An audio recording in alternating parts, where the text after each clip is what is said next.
سورۃ الجاسیہ کی آیت نمبر 12، سورہ جاسیہ کا دوسرا رکوع اور 25ویں پارے کا 18واں رکوع۔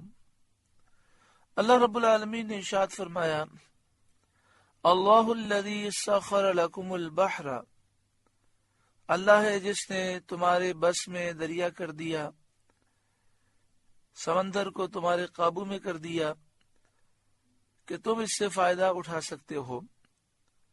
لتجری الفلک فیہ بامرہ، کہ اس میں اللہ کے حکم سے کشتیاں چلیں، ولتبتغوا من فضلہ، اور اس لیے کہ اس کا فضل تلاش کرو۔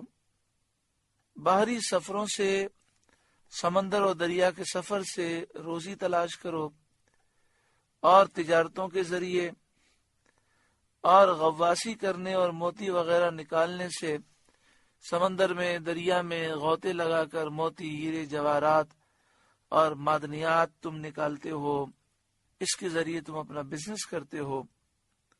تو اللہ تبارک و تعالی نے ان تمام حکمتوں کے تحت تم پر کرم فرمایا اور تمہارے لیے سمندر کو مسخر فرما دیا۔ وَلَعَلَّكُمْ تَشْكُرُونَ، اور اس لیے کہ حق مانو، اس کے نعمت و کرم اور فضل و احسان کا تم حق مانو، شکر کرو۔ وَسَخَّرَ لَكُم مَّا فِي السَّمَاوَاتِ وَمَا فِي الْأَرْضِ جَمِيعًا مِّنْهُ، اور تمہارے لیے کام میں لگائے جو کچھ آسمانوں میں ہے اور جو کچھ زمین میں ہے، اپنے حکم سے، یعنی سورج، چاند، ستارے، چوپائے، درخت، نہریں، سب سے تمہیں فائدے پہنچائے۔ ان فی ذلک لآیات لقوم یتفکرون، بے شک اس میں نشانیاں ہیں سوچنے والوں کے لیے۔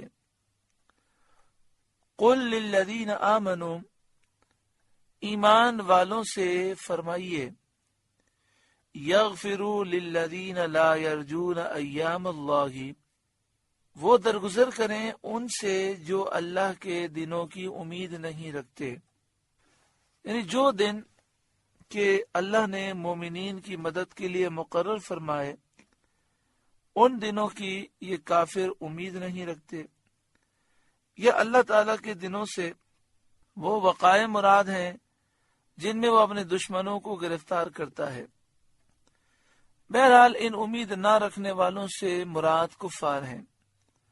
معنی یہ ہے کہ کفار سے جو ایذا پہنچے اور ان کے کلمات جو تکلیف پہنچائیں، مسلمان ان سے درگزر کریں، منازعات نہ کریں۔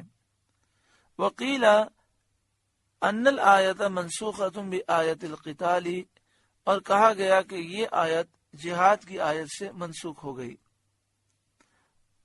لیجزی قوما بما کانوا یکسبون، تاکہ اللہ ایک قوم کو اس کی کمائی کا بدلہ دے۔ اس آیت کے شان نزول میں کئی قول ہیں۔ ایک یہ کہ غزوہ بنی مستلق میں مسلمان بیر مریسیہ پر اترے۔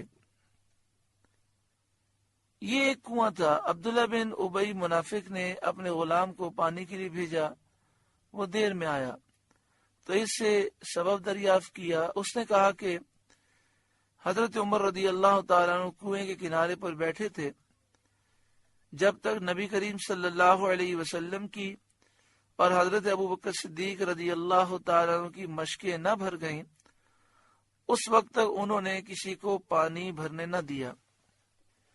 یہ سن کر اس بدبخت نے ان حضرات کی شان میں گستاخانہ کلمے کہے۔ حضرت عمر رضی اللہ تعالیٰ عنہ کو اس کی خبر ہوئی تو آپ تلوار لے کر تیار ہوئے۔ اس پر یہ آیت نازل ہوئی۔ اس تقدیر پر یہ آیت مدنی ہوگی، یعنی اگر یہ تفسیر کو دیکھا جائے تو اس سے محسوس یہ ہوتا ہے کہ یہ آیت مدنی ہوگی، کیونکہ غزوہ بنی مستلق ہجرت کے بعد وقوع پذیر ہوا۔ حضرت مقاتل کا قول ہے کہ قبیلہ بنی غفار کے ایک شخص نے مکہ مکرمہ میں حضرت عمر رضی اللہ تعالیٰ عنہ کو گالی دی تو آپ نے اس کو پکڑنے کا ارادہ کیا، اس پر یہ آیت نازل ہوئی۔ تو اس قول کے مطابق یہ آیت مکی ہوئی۔ ایک قول یہ ہے کہ جب آیت من ذا الذی یقرض اللہ قرضا حسنا نازل ہوئی تو فخاس نامی یہودی نے یہ کہا کہ محمد صلی اللہ علیہ وسلم کا رب محتاج ہو گیا، معاذ اللہ ثم معاذ اللہ۔ چونکہ من ذا الذی یقرض اللہ قرضا حسنا کے معنی یہ ہیں کہ کون ہے جو اللہ کو قرض حسنا دے۔ اللہ کی راہ میں مال خرچ کرنے کو قرض سے تعبیر کیا گیا ہے۔ مال بھی اسی کا، ہماری جان بھی اسی کی دی ہوئی، اور یہ اس کا فضل ہے کہ ہم اس کی راہ میں مال خرچ کریں اور وہ اسے قرض حسنا کہے۔ اور یہاں مراد یہ ہے کہ جس طرح قرض حسنا واپس مل جاتا ہے تو اس طرح تم اللہ کی راہ میں مال خرچ کر کے مطمئن رہو کہ تمہیں دنیا اور آخرت میں یہ واپس ملے گا اور بہت زیادہ نفع کے ساتھ ملے گا۔ تو جب یہ آیت کریمہ نازل ہوئی کہ اللہ کو کون قرض حسنا دے گا تو فخاس نامی یہودی نے کہا کہ محمد صلی اللہ علیہ وسلم کا رب محتاج ہو گیا، معاذ اللہ۔ اس کو سن کر حضرت عمر رضی اللہ تعالیٰ عنہ نے تلوار کھینچی اور اس کی تلاش میں نکلے۔ حضور سید عالم صلی اللہ علیہ وسلم نے آدمی بھیج کر انہیں واپس بلوا لیا۔ قل للذین آمنوا، ایمان والوں سے فرمائیے، یغفروا للذین لا یرجون ایام اللہ، درگزر کریں ان سے جو اللہ کے دنوں کی امید نہیں رکھتے، یعنی جو کافر ہیں ان سے مسلمان درگزر کریں۔ لیجزی قوما بما کانوا یکسبون، تاکہ اللہ ایک قوم کو اس کی کمائی کا بدلہ دے، یعنی ان کے اعمال کا بدلہ دے۔ من عمل صالحا فلنفسہ، جو بھلا کام کرے تو اپنے لیے، ومن اساء فعلیہا، اور برا کرے تو اپنے برے کو۔ نیکی کرے گا تو انسان کا اپنا بھلا ہے، برائی کرے گا تو اپنا نقصان ہے۔ نیکی اور بدی کا ثواب اور عذاب اس کے کرنے والے پر ہے، تو چاہیے کہ انسان نیکی کرے تاکہ فائدہ ہو، گناہ سے بچے تاکہ نقصان سے بچے۔ ثم الی ربکم ترجعون، پھر اپنے رب کی طرف پھیرے جاؤ گے۔ وہ نیکوں اور بدوں کو، نیک لوگوں کو اور برے لوگوں کو ان کے اعمال کی جزا دے گا، یعنی نیک لوگوں کو ثواب دیا جائے گا، برے لوگوں پر عذاب ہوگا۔ وَلَقَدْ آتَيْنَا بَنِي إِسْرَائِيلَ الْكِتَابَ وَالْحُكْمَ وَالنُّبُوَّةَ، اور بے شک ہم نے بنی اسرائیل کو کتاب اور حکومت اور نبوت عطا فرمائی، یعنی توریت عطا فرمائی، ان میں کئی نبی پیدا کیے۔ وَرَزَقْنَاهُمْ مِنَ الطَّيِّبَاتِ، اور ہم نے انہیں ستری روزیاں دیں، حلال کشائش کے ساتھ، فرعون اور اس کی قوم کے اموال اور دیار کا مالک کر کے اور من و سلوہ نازل فرما کر، یعنی ہم نے بنی اسرائیل کو حلال روزی دی، بڑی وسعت کے ساتھ روزی دی۔ جب فرعون اور فرعونی ہلاک ہو گئے تو ان کے مال بنی اسرائیل کو دیے، ان کے مکانات بنی اسرائیل کو دیے، بنی اسرائیل پر من و سلوہ نازل کر کے ہم نے انہیں ستری روزی دی۔ وَفَضَّلْنَاهُمْ عَلَى الْعَالَمِينَ، اور انہیں ان کے زمانے والوں پر فضیلت بخشی۔ وَآتَيْنَاهُمْ بَيِّنَاتٍ مِّنَ الْأَمْرِ، اور ہم نے انہیں اس کام کی روشن دلیلیں دی۔ بینات من الامر، کام کی روشن دلیلیں، یعنی امر دین اور بیان حلال و حرام اور سید عالم صلی اللہ علیہ وآلہ وسلم کے مبعوث ہونے کی، یعنی بنی اسرائیل کو دین کے معاملات، حلال اور حرام کے احکام کی تفصیل کی روشن دلیلیں دیں، اور اس بات پر روشن دلیلیں دیں کہ سید عالم نبی آخر الزماں تشریف لائیں گے، تم ان پر ایمان لانا۔ فَمَا اخْتَلَفُوا إِلَّا مِن بَعْدِ مَا جَاءَهُمُ الْعِلْمُ بَغْيًا بَيْنَهُمْ، تو انہوں نے اختلاف نہ کیا مگر بعد اس کے کہ علم ان کے پاس آ چکا آپس کے حسد سے، یعنی جب علم ان کے پاس آ چکا اس کے بعد آپس کی دشمنی کی وجہ سے، حسد کی وجہ سے انہوں نے اختلاف کیا۔ نبی اکرم صلی اللہ علیہ وآلہ وسلم کی بعثت میں حضور کی آمد سے پہلے سارے یہودی توریت کے ماننے والے حضور پر ایمان رکھتے تھے. الا من بعد ما جاءهم العلم، مگر بعد اس کے کہ علم ان کے پاس آ چکا. اور علم زوال اختلاف کا سبب ہوتا ہے، علم کے ذریعے اختلاف ختم ہوتے ہیں، اور یہاں ان لوگوں کے لیے اختلاف کا سبب ہوا. اس کا باعث یہ ہے کہ علم ان کا مقصود نہ تھا، بلکہ مقصود ان کا جاہ و ریاست کی طلب تھی، اسی لیے انہوں نے اختلاف کیا. یعنی جب علم حاصل کرنے کا مقصد ریاست کی طلب ہو، علم حاصل کرنے کا مقصد شہرت، عزت اور واوا ہو، علم حاصل کرنے کا مقصد دولت کا حصول ہو، تو پھر علم اختلاف کو دور نہیں کرتا بلکہ اختلاف پیدا کر دیتا ہے. تو اس میں علم کی وجہ سے اختلاف پیدا نہیں ہوتے، بلکہ انسان کی جب نیت خراب ہوتی ہے تو جاننے کے باوجود بھی وہ اندھا ہو جاتا ہے. جب علم حاصل کرنے کا مقصد اللہ کی رضا نہ ہو، اخلاص نہ ہو، بلکہ مقصد یہ ہو کہ لوگ مجھے علامہ کہیں، عالم کہیں، مفتی کہیں، لوگ قاری کہیں، لوگ حافظ کہیں، لوگ میرے ہاتھ چومیں، لوگ میری عزت کریں، لوگ میری واہ واہ کریں، مرتبہ ریاست حاصل کرنا مقصود ہو، تو پھر علم سے سینے روشن نہیں ہوتے، کیونکہ پھر یہ علم اللہ کی رضا کے لیے نہیں ہے. علم تو وہ علم ہے جس سے سینے روشن ہو اور معرفت الہی حاصل ہو. بغیم بینہم، آپس کی حسد سے کہ انہوں نے سید عالم صلی اللہ علیہ وآلہ وسلم کی جلوہ افروزی کے بعد اپنے جاہ و ریاست کے اندیشے سے آپ کے ساتھ حسد و دشمنی کی اور کافر ہو گئے. حضور کو مانتے تھے یہودی علماء، لیکن جب نبی اکرم صلی اللہ علیہ وسلم تشریف لے آئے تو انہیں یہ فکر ہو گئی کہ اگر حضور کو مان لیا تو ہماری ریاست، ہمارے عہدے، ہمارے مناصب، ہمارے نذرانے اور جو مالی فوائد ہم اپنی عوام سے لیتے ہیں اور جو ہمیں عزت عوام میں حاصل ہے، سب ختم ہو جائے گی، سب حضور کی طرف چلے جائیں گے. تو یہ کافر ہو گئے اور انہوں نے تحریفیں کی اور لوگوں کو یہ تاثر دیا کہ جس نبی آخر زمان کا ذکر تھا یہ وہ نبی نہیں ہے. حضور کی صفات کو غلط طور پر انہوں نے بیان کیا. مثلا توریت میں لکھا تھا کہ وہ درمیانے قد کے ہوں گے، تو انہوں نے کہا یہ بہت لمبے ہوں گے. اس طرح انہوں نے بہت ساری چیزوں میں اپنی طرف سے تبدیلیاں کر کے یہ ساری حرکتیں انہوں نے اس لیے کی تاکہ لوگ ان کی طرف مائل نہ ہوں اور ہماری دکانداری چلتی رہے.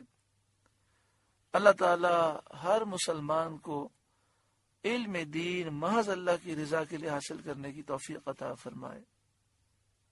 ان ربک یقضی بینہم یوم القیامت فیما کانوا فیہ یختلفون، بے شک تمہارا رب قیامت کے دن ان میں فیصلہ کر دے گا جس بات میں اختلاف کرتے ہیں. ثم جعلناک علی شریعہ، یہاں پر جو لفظ ہے شریعہ، اس لفظ کی وجہ سے ہی اس سورہ مبارکہ کا دوسرا نام سورہ شریعہ ہے. ثم جعلناک علی شریعۃ من الامر، پھر ہم نے اس کام کے عمدہ راستے پر آپ کو کیا. شریعت راستے کو کہتے ہیں، عمدہ راستے کو کہتے ہیں. پھر ہم نے اس کام کے یعنی دین کے عمدہ راستے پر آپ کو کیا. اے حبیب خدا محمد مصطفیٰ صلی اللہ علیہ وسلم، آپ دین کے بہت اچھے عمدہ راستے پر ہیں. فاتبعھا، تو اسی راہ آپ چلیں. ولا تتبع اہواء الذین لا یعلمون، اور نادانوں کی خواہشوں کا ساتھ نہ دیں، یعنی رؤسائے قریش کی خواہشوں کا ساتھ نہ دیں جو اپنے دین کی دعوت دیتے ہیں. قریش کے سردار، آپ ان کی بات کبھی نہ مانیں. انہم لن یغنوا عنک من اللہ شیئا، بے شک وہ اللہ کے مقابلے میں آپ کو کچھ کام نہ دیں گے، کچھ فائدہ نہ دیں گے. نبی اکرم صلی اللہ علیہ وآلہ وسلم تو اللہ کی محبت میں اپنا سب کچھ قربان کرنے والے ہیں۔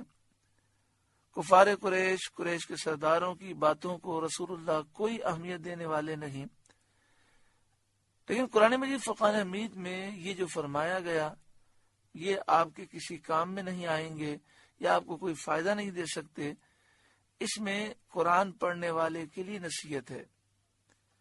حضور کے واسطے سے ہر قاری کو پیغام ہے کہ ہم کسی عہدیدار مالدار کی خاطر اپنے دین کا نقصان نہ کریں۔ کوئی بھی اللہ کے عذاب کا مقابلہ نہیں کر سکتا۔ وَإِنَّ الظَّالِمِينَ بَعْضُهُمْ أَوْلِيَاءُ بَعْضٍ، اور بے شک ظالم ایک دوسرے کے دوست ہیں، صرف دنیا میں دوست ہیں اور آخرت میں ان کا کوئی دوست نہیں۔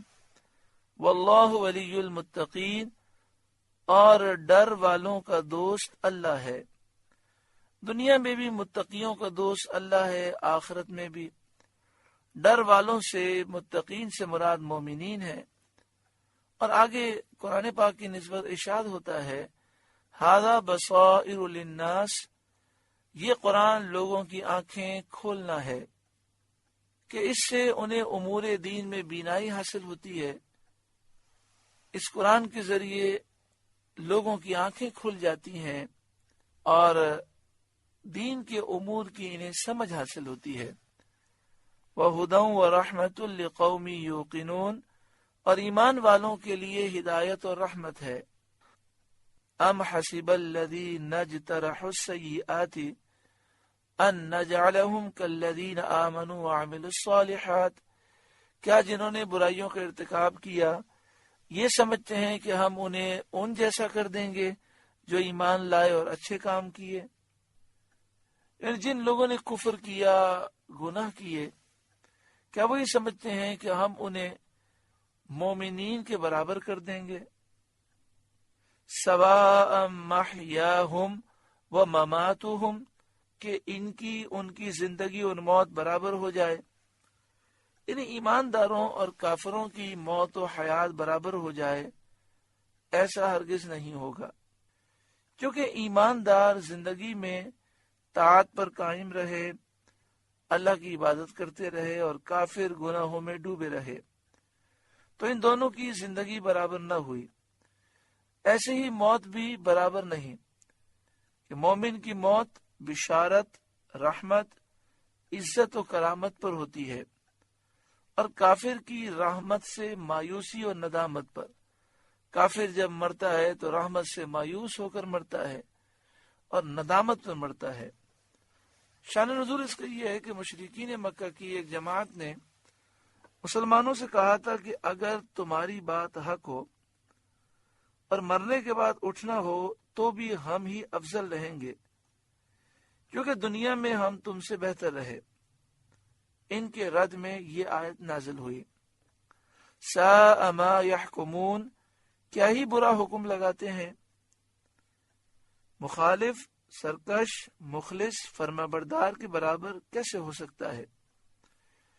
یعنی یہ کہنا چاہتے ہیں کہ جو اللہ تعالیٰ کا مخلص بندہ ہے، اخلاص رکھنے والا، فرما بردار بندہ ہے، وہ اور جو مخالف ہے، سرکش ہے، نافرمان ہے، دونوں کی زندگی اور موت برابر ہو جائے۔ مومنین اعلی جنتوں میں عزت و کرامت، عیش و راحت پائیں گے، اور کفار اسفل السافلین میں، جہنم کے نچلے طبقوں میں ذلت، اہانت کے ساتھ سخت ترین عذاب میں مبتلا ہوں گے۔ سورہ جاسیہ کا دوسرا رکوع مکمل ہوا۔ اللہ تعالیٰ اس رکوع کے نور سے ہمارے قلوب کو روشن منور فرمائے۔